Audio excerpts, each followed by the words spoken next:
Bonjour à tous, j'espère que vous allez bien. Alors, on va faire suite à la vidéo que j'ai fait la semaine dernière par rapport aux achats des insiders. Alors, qu'est-ce que c'est que les insiders? Ce sont les dirigeants des sociétés qui rachètent leurs propres actions, qui mettent en place souvent une espèce de DCA. Et donc, du coup, on va faire un peu la suite. Donc, j'avais fini la semaine dernière et du coup, on continue. Donc, la première société qui fait ça, en fait, c'est Coty, une société américaine qui est cote en France depuis très peu de temps, qui est un peu la concurrente à Interparfums.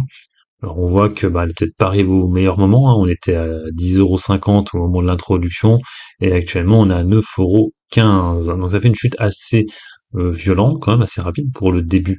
Là on est sur une baisse quand même de 11% et en fait même vendredi on était descendu plus bas, on était descendu quasiment à moins 15%. Hop, on vous montre le graphe. Donc là, ce qui se passe, c'est que le dirigeant a acheté au tout début, finalement à 10,50 €. Je pense qu'il a dû participer à l'introduction. Il a acheté au tout début, dans les premiers jours. Donc 10,50, 10,20, donc quasiment au plus haut. Donc il est en moins-value actuellement. Bon, après, il faut savoir qu'elle cote aussi aux États-Unis, cette société. On a alors, je ne vais pas revenir dessus, mais on a Compagnie des Alpes, j'avais déjà fait la semaine dernière. Donc là, Caisse des dépôts et consignations qui continue à acheter des actions, ça c'est intéressant, à 12,77 ce coup-ci. On a aussi Bergen, le dirigeant continue encore à vendre ses actions, ça c'est vraiment une catastrophe ce dossier. On a Foncière Inéa, bon je connais pas trop, achat d'actions aussi. On a Renault, Véronique Sarlat Despotes, qui a encore acheté des actions. Alors il faut savoir que la semaine dernière il y avait déjà eu un achat d'actions. Actuellement Renault se maintient à des niveaux un peu moyens, on va dire, même si elle a quand même bien remonté par rapport à ses plus bas. On regarde, hop. Actuellement, bon, on a une grosse chute vendredi, ça c'est sûr. Elle l'avait pris à Renault, elle l'a pris à 35 € quasiment au prix actuel, même un peu plus bas. Elle l'a pris par là. On attend les résultats sur Renault, bien sûr. Pour l'instant, on évolue un peu sur cette espèce de range. Le bas de range est à peu près à 34,50 € et le haut de range vers les 40 €. Donc voir si à un moment on arrive à le casser. Pour l'instant, c'est un peu son niveau. On a tapé un double bottom ici le 26 avril qui était à 31 €. Elle a du mal à passer sous les 30. Voilà pour Renault. Ensuite, on a CGDIM, achat d'actions aussi. Pas des gros montants. Smart Golfing Holding, bon, c'est un dossier que j'aime pas trop. Alors là, il y a Adosia, président du conseil d'administration qui vend des actions. Gérard Soula, donc une société qui est un peu problématique, qui se refinance, elle me semble, par des capitaux dilutifs, des private equity. Donc bon, malheureusement, il y a eu une spéculation au début, et là, ça rechute pas mal. Le groupe Para aussi, bon, ouais, c'est quasiment rien à acheter 410 €. C'est comme si on achetait nous-mêmes les actions de 410 €. C'est le président. On a Figeac Aéréo. Donc là, il y a eu deux achats. Alors Figeac Aéréo est une société, une petite société du côté de Figeac, comme son nom l'indique, et qui est pour l'aéronautique, parce que c'est pas très loin de Toulouse. Et c'est vrai que c'est un dossier qui n'arrête pas de décevoir. C'est vrai que on était beaucoup plus haut. Là, on a l'impression on est très bas de toute façon. Et en fait, on était à 12 € avant la crise du Covid. Et là, c'est complètement effondré. Alors bon, Jean-Claude Millard a essayé de convaincre en achetant des actions. Il les a achetées à 3,79, quasiment les plus bas. Bon, c'est vous qui voyez. En tout cas, lui, il croit en sa société. Il a acheté des actions. Donc voilà, j'en parle. 3,79 et 3,89 pour quasiment plus de 60 000 €. Ensuite, Aéroport de Paris, ADP, Predica, qui vend un petit peu d'actions, 858 000. Encore Paro, achat d'actions à 2,50 €. Je vais m'arrêter un instant pour Hydrogène Refueling Solutions, un petit dossier que j'aime bien, mais je n'ose pas investir dessus parce que je trouve que la tendance est pas très bonne. Mais je trouve le dossier très intéressant parce que je trouve que les résultats sont pas mal.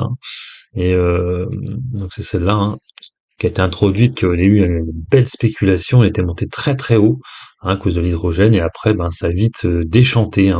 Alors je ne sais pas trop pourquoi, parce que les résultats sont pas si mauvais par rapport à ce qui avait été annoncé, mais voilà, on n'arrête pas de chuter, donc du coup là on a un achat de nouveau de Hassan Rachidi, qui l'a acheté à 14,01 €, donc à peu près au niveau actuel, un peu plus bas.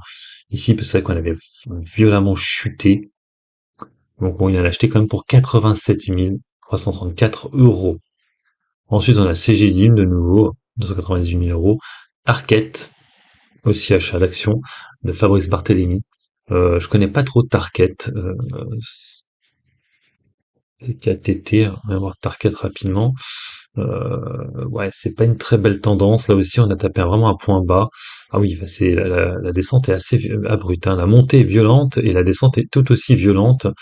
Je pense que pas mal de gens ont dû être déçus sur ce titre parce que c'est monté violemment à 20 euros et après c'est redescendu à 12 et là ça continue à chuter. Bon, je ne me prononcerai pas beaucoup plus sur la société, je ne la connais pas. En tout cas, lui, le dirigeant l'a acheté à des niveaux beaucoup plus hauts, hein, 14 euros. C'est même étonnant qu'il l'ait acheté aussi haut. 14,99 €. Ouais, c'est étonnant parce que ça fait longtemps qu'on n'y était pas à ces niveaux-là. Bon, je sais pas pourquoi il a fait ça. Euh, Pourtant, c'est bien le 6 octobre 2023. C'est étonnant. C'est étonnant. Ensuite, Cybergun, de nouveau, achat d'actions, vente d'actions. On a Xylam Animation. Je sais pas si vous en avez parlé la semaine dernière, on va regarder vite fait, hein. Donc Xylam, c'est un dossier aussi qui s'est bien pété la gueule. Les dirigeants achètent pas mal d'actions, hein. Là, à chaque fois, ils essaient de les acheter, j'ai l'impression, en dessous des 10. Donc là, on est à 10,25 €. Il l'avait acheté à 9,96 €. Pareil, hein, c'est une ancienne gloire, hein. Xylam, on était quasiment vers les 60 euros. Il y avait beaucoup de communication avec justement Disney. C'était vraiment l'apogée du streaming, tout ça. Et maintenant, c'est un peu fini. Donc malheureusement, en tout cas, le dirigeant achète, hein. Donc c'est le président MDP Audiovisuel, le président qui a acheté des actions de Xylam. Encore la Compagnie des Alpes, hein, achat d'actions à 12,68 €. Ça me donne envie d'en acheter de la Compagnie des Alpes, hein. Je vous ai déjà dit que le PER est assez bas et par rapport aux autres sociétés, donc why not? Ensuite, on a Cybergun toujours de la vente. Capgemini, ça a acheté pour un beau petit total, hein, 4 millions. Hein, c'est le CEO, Emon Ezat. On va aller voir rapidement Capgemini. Je dis Capgemini, c'est Capgemini. Donc là, effectivement, on est quand même sur une tendance baissière quand même, hein. Donc là, eux, ils avaient acheté. Alors, faut savoir que ces sociétés-là n'ont pas encore donné leurs résultats du troisième trimestre, hein. Donc peut-être qu'ils achètent parce que les résultats du troisième trimestre seront peut-être bons, un peu comme on avait avec Dassault Systèmes il y a quelques temps en arrière. Ce qui n'empêche que là, le cours a bien chuté vendredi, on a perdu 2,30. Donc lui, il en avait racheté à 164 euros, donc légèrement plus bas. Ouais, 164 euros. C'est le CEO pour 4 millions, quand même 4 millions, hein, d'actions. Donc c'est plutôt bien, hein. Euh, bon là, tout va dépendre, hein, si les résultats sont bons, on pourra repartir en hausse, mais ça va pas trop durer, j'ai l'impression, parce qu'à chaque fois qu'il y a des hausses, elles sont vite corrigées, hein. Vous voyez, pendant 2-3 jours, il y a de la hausse, ça recorrige derrière. Là, une hausse, ça recorrige derrière. À chaque fois, les hausses sont corrigées. Vous voyez ici, là, ça a corrigé de nouveau. Bref, c'est un peu pareil. Vous voyez, en plus, là, c'est les résultats, hein, Capgemini. Les résultats étaient arrivés. Ouais, non, c'était avant résultat. Bon, bref, oui, en tout cas, il y a eu de la spéculation, je ne sais quoi, et après ça a rechuté violemment pour redescendre encore plus bas. Donc à voir ces T3, ce que ça donne pour Capgemini. Consirinea encore, on a Obiz aussi, achat d'action pour 9 000 euros. Xylam Animation, toujours. Lanson, encore de nouveau hydrogène refueling, 14,60. Alors, on en parle. Alors Alstom, alors, je comprends pas trop le prix, hein, 1,35 €. Soit c'est des stock options qu'il a pris ou je ne sais quoi, mais je comprends pas trop pourquoi il a pris aussi bas. En plus, vous voyez que c'est en dollars. Alors, est-ce que ça cote à ce prix-là sur le marché américain? C'est peut-être possible. Je n'ai pas regardé. Tiens, on va voir vite fait, hein, si ça cote à ce prix-là, mais je pense pas. Mais bon, allons voir quand même. Est-ce que sur le marché américain, elle coterait en dollars, à la penny? Bon, là, je la vois pas déjà, donc c'est compliqué. Euh, Ça doit être celle-là, je pense. Allons voir. Ouais, c'est ça. Ouais. En fait, ouais, donc il l'a pris sur ce marché-là, hein. Donc ça doit être quelqu'un qui vit aux États-Unis et du coup il l'a pris en dollars. Donc effectivement, il l'a pris à 1,35 $. Oui, effectivement, le gap était là. Donc ouais, c'est tout à fait normal à ces prix-là. 1,35. Il a racheté des actions, mais sur le marché américain. Et du coup, bah, vous voyez, hein, ça va des limites devenir penny stock. C'est vrai que quand tu vois ça, ça donne pas envie d'investir sur la société, hein, parce que c'est vrai que t'as l'impression d'avoir une vieille penny américaine toute pourrie, hein, et c'est vraiment pas beau, quoi, hein, le graphe, hein, d'Alstom aux États-Unis, hein. Ça fait peur, hein. Ensuite, gros de Paro encore, puis Jacareo de nouveau, hein, l'achat. Crypto Blockchain Industry, Frédéric Chenet, bon, on va pas trop en parler, il a pris 360 €, hein. Bof, hein. Hobbies de nouveau, groupe LDLC. On va regarder quand même rapidement Hobbies, j'ai vu il y a eu plusieurs achats d'affilée, hein. Donc voyons voir ce qui se passe sur le dossier, là, que ça achète beaucoup, est-ce que ça a beaucoup chuté, est-ce que du coup les dirigeants y croient?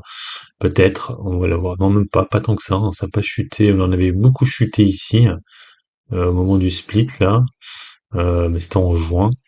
Là on a comme bien remonté, hein. Mais c'est vrai qu'ils ont acheté comme plusieurs fois, hein, sur Hobbies.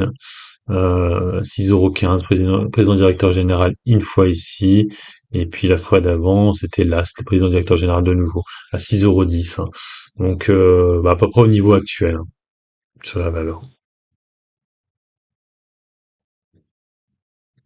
Ensuite, groupe LDLC, comme je vous l'ai dit, Marc Prieur, Télébervier aussi, achat d'actions, Xylem de nouveau, hein, là c'est Marc de Pontavis, hein, toujours via le groupe MDP Audiovisuel, Près de Life, là c'est vraiment des petits prix, on va pas trop se. Mais il n'y a pas grand-chose, hein, c'est beaucoup de small cap. Foncière Inéa, mais c'est pas une société très très connue, hein. Là, on va s'arrêter un instantané sur Thales. Éric Trappier, qui oui, le président du conseil d'administration et directeur général de Dassault Aviation, qui achète des actions. En ce moment, lui aussi, il fait un espèce de DCA, hein, Éric Trappier. Je vais vous montrer rapidement en cliquant sur Thales, vous allez comprendre. Il achète souvent des actions, lui, hein. Éric Trappier, oui, là, il avait acheté là en septembre, là, de nouveau en octobre. Donc là en septembre, là, il avait acheté déjà en septembre, il avait acheté aussi en août, de nouveau ici, encore en août. Ouais, il fait un DCA lui aussi, hein, sur Thales, hein, mine de rien. Il achète pas mal d'actions, il vend jamais, il achète, hein, à la hausse, hein. Voilà, et il l'a fait il y a peu de temps, hein, ce démarrage de DCA dessus, hein. Il l'a mis en place à partir de 2023. Avant, il n'y en avait pas du tout. Donc, est-ce qu'il est vraiment confiant envers sa société, hein, et qu'il se dit ça va être notre future perle, pépite? En tout cas, il achète. Il est confiant. Il a acheté pour beaucoup. À chaque fois, c'est des coups de 20 millions, hein. Et 20 millions, 29. Là, le dernier coup, c'était, ouais, c'était un petit achat, hein. C'était aussi ça. Pour le coup, ça faisait un peu tâche par rapport aux achats d'avant, hein. Seulement 639 000 € d'achat sur Thales. Je peux vous montrer rapidement le cours de bourse de Thales, mais on est un peu haut quand même actuellement. Euh, En fait, il a acheté, je pense, avant la montée et les problèmes qu'il y a eu en Israël. Donc, il l'avait pris à 134 € lui. Donc, c'est-à-dire, ouais, par ici, quoi. Là, maintenant, on est à 144, hein, 10 € par action plus haut. Voilà pour Éric Trappier et Thales. Elis aussi, BPI Investment, qui a acheté pour 4 millions d'actions. Encore hydrogène refouling, ah oui, ça achète beaucoup, hein, sur ce dossier-là. Là, les dirigeants y croient. Cybergun, Quamplify, on a eu deux achats d'affilée, hein. Allons voir vite fait Quamplify, hein. Je connais pas trop la société, je ne sais pas trop ce qu'ils font. Quamplify, elle est sur Oran Groff.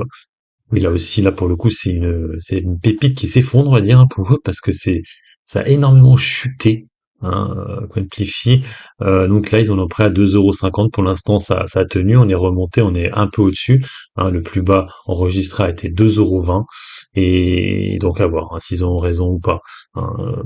En tout cas, là, ils ont acheté, est-ce que c'est par rapport au résultat? Quand je dis il, en fait, c'est la même personne, hein, c'est le président. Encore Groupe Paro et Cybergun. Je vais m'arrêter comme sur Groupe Paro parce que là aussi j'ai vu sans arrêt acheter là Alexandre Paro, donc on va aller voir vite fait. Parce qu'attendez, Groupe Parrot, il faut pas confondre avec Parrot avec les deux T. Il y a deux sociétés, hein, qui font pas la même chose. Le Groupe Paro, c'est celui-là. Euh, ouais, alors lui c'est un peu différent. On est quand même sur une belle tendance, on est bien remonté et le dirigeant achète. C'est vrai que graphiquement, on ne voit que ça. On a l'impression de voir un double bottom. Taf, taf. Euh, Après, un groupe Paro, pardon. Euh, je sais plus si c'est ceux qui font les drones. J'ai Ah non, c'est pas ceux qui font les drones. 2017, non, c'est pas ceux qui font les drones. C'est un autre groupe, mais je sais plus ce qu'ils font. En tout cas, là, il essaie de jouer une recovery sur le dossier, un 2,52 €. alors que le niveau qu'il essaie, je pense, d'atteindre, ce serait 5 euros.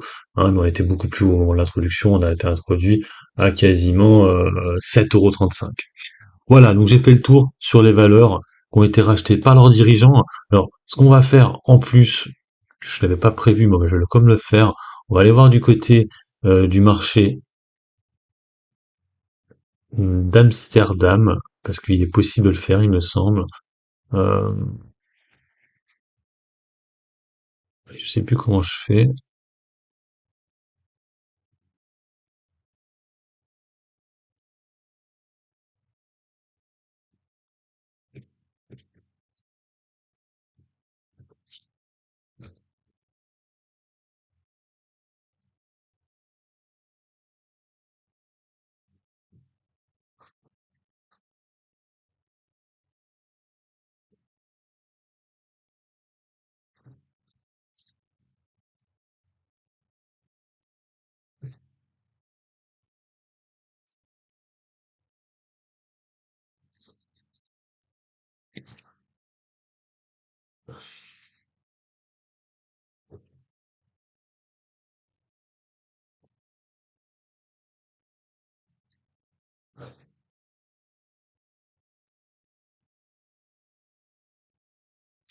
Voilà, j'espère que vous aurez apprécié cette vidéo, hein. Vous remarquerez aussi qu'il y a eu un petit changement dans les valeurs les plus recherchées. Ce n'est plus Téléperformance, hein, qui est en première position, c'est LVMH, hein. On voit que du coup LVMH est très recherchée du fait qu'elle a beaucoup chuté. On retrouve aussi Kering, hein, à cette place-là. À troisième place, elle n'était pas non plus à ces niveaux-là avant.